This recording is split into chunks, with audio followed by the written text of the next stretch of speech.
अध्याय 44। उसे जीवित क्यों छोड़ दिया गया? तो ठीक है, आइए गहराई से जाने। क्रंच। उसने बहुत जोर से काट लिया। अगले ही पल उसके मुंह में आग फूट पड़ी। म्याऊ म्याऊ म्याऊ। वह सदमे में चिल्लाए। पकवान का स्वाद बेहद भयानक और घृणित था।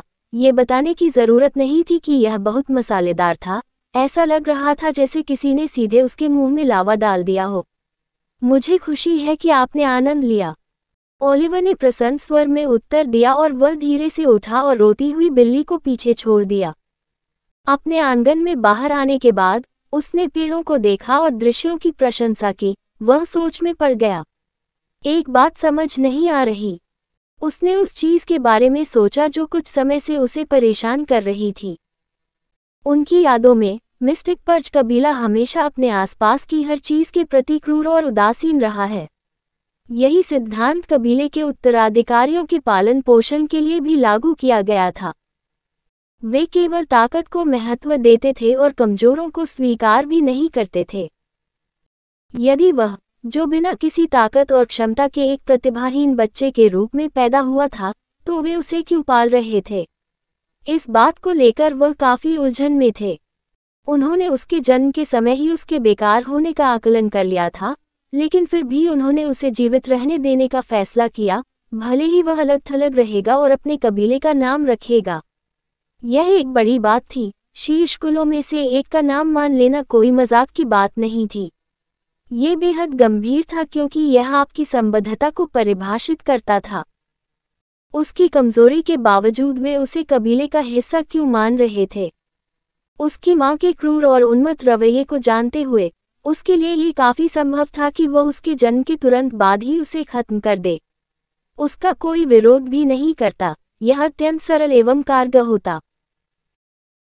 हालांकि उन्हें अन्य उत्तराधिकारियों की तरह कोई संसाधन या विशेषाधिकार प्रदान नहीं किए गए थे।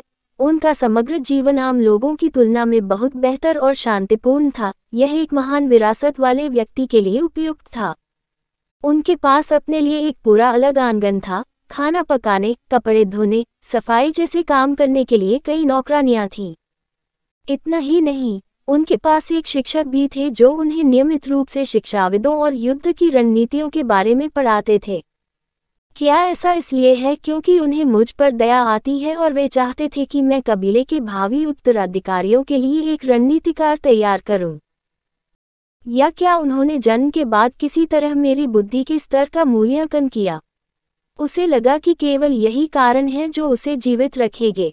उसका वंश क्रूर और मानसिक रूप से कमजोर कमीनों से भरा हुआ था जो युद्ध में किसी नवजात शिशु पर भी दया नहीं दिखाते थे। वे जीतने के लिए खुशी खुशी हर तरह के युद्ध अपराध करेंगे। वे ऐसे ही थे। या इस पूरी स्थिति का कोई गहरा कारण है? जब उसने ये सोचा तो उसे थोड़ी चिंता हुई। उपन्यास में उसकी माँ ओफेलिया को बहुत चालाक और महत्वाकांक्षी दिखाया गया था। न्यूनतम भावनाओं को महसूस करने के बाद भी वह मानव मनोविज्ञान को बहुत अच्छी तरह से समझती थी और इस प्रकार जब अपने कार्यों के माध्यम से दूसरों को प्रभावित करने की बात आती थी तो वह एक विशेषज्ञ थी।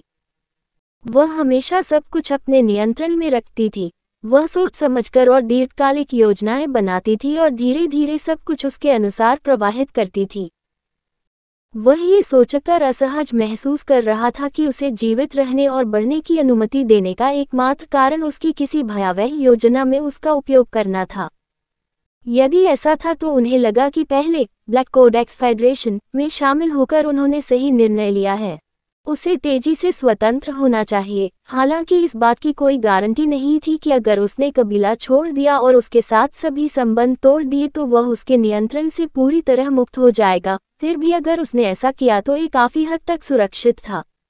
दुनिया और इसके लोग जटिल हैं। मुझे किसी की योजना में घसीटे जाने से पहले इसका एहसास भी नहीं होगा।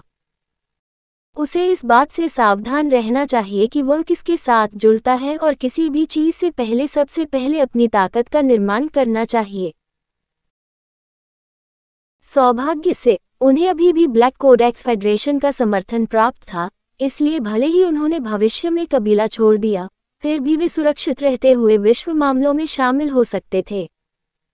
ओलिवर को यह विश्वास करने में अधिक रुचि थी कि उसका अस्तित्व ओफेलिया की भविष्य की बड़ी योजना का एक हिस्सा था और यही एकमात्र कारण था कि उसे जीवित छोड़ दिया गया और उसे कोई चिंता नहीं हुई। लेकिन निस्संदेह वो उसे उस योजना में सफल नहीं होने दे सका जिसकी वह योजना बना रही थी। Tap tap. उसके कमरे के कागज के दरवाजे पर दो हल्की हल्की दस्तक हुई जब उसे दूसरी तरफ एक स्त्री आकृति दिखाई दी। युवा मास्टर, क्या मैं अंदर आ सकता हूँ? जैसे ही उसने एक सरल शब्द में उत्तर दिया, किसी महिला की कोमल आवाज लग रही थी। प्रवेश करना। कागज का दरवाजा खुला और नौकरानी के कपड़े पहने एक महिला कमरे में दाखिल हुई। उसके हाथों में भूरे रंग के कपड़े में लिपटी हुई कोई लंबी चीज थी। जब उसने अपनी नौकरानी को अंदर आते देखा तो वह शांत हो गया।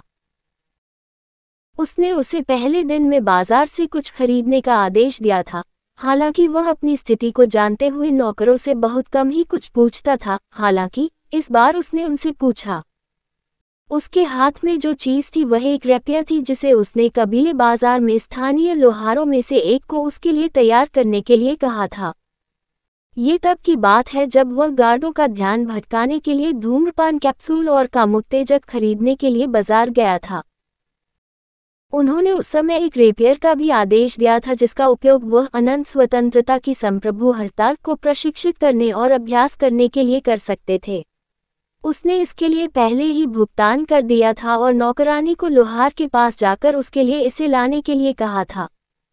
पहले तो वह स्वयं जाने वाला था, लेकिन जब उसे शिकार में अपनी अनिवार्य भागीदारी के बारे में बताया गया तो उसने कबीले को अपनी ताकत के बारे में संकेत देने का फैसला किया। स्वाभाविक रूप से वह सिर्फ अपनी ताकत छिपाता नहीं रह सकता था और फिर शिकार की घटना के दिन अचानक सामने आ जाता था। इससे वह और अधिक संदेह के घेरे में आ जाएगा। इसलिए उसने अपने कबीले को यह विश्वास दिलाने का फैसला किया था कि उसने एक शारीरिक ओझा का रास्ता अपनाया है, अपनी ताकत का प्रशिक्षण लिया है और मार्शल भूत भगाने की तकनीक सीखी है। शारीरिक ओझा बनना अन्य दो एस्पेरा आधारित और उपकरण आधारित की तुलना में सामान्य रूप से काफी आसान था। यह एक ज्ञात तथ्य था कि एक व्यक्ति के पास। कहानी खत्म। अलविदा।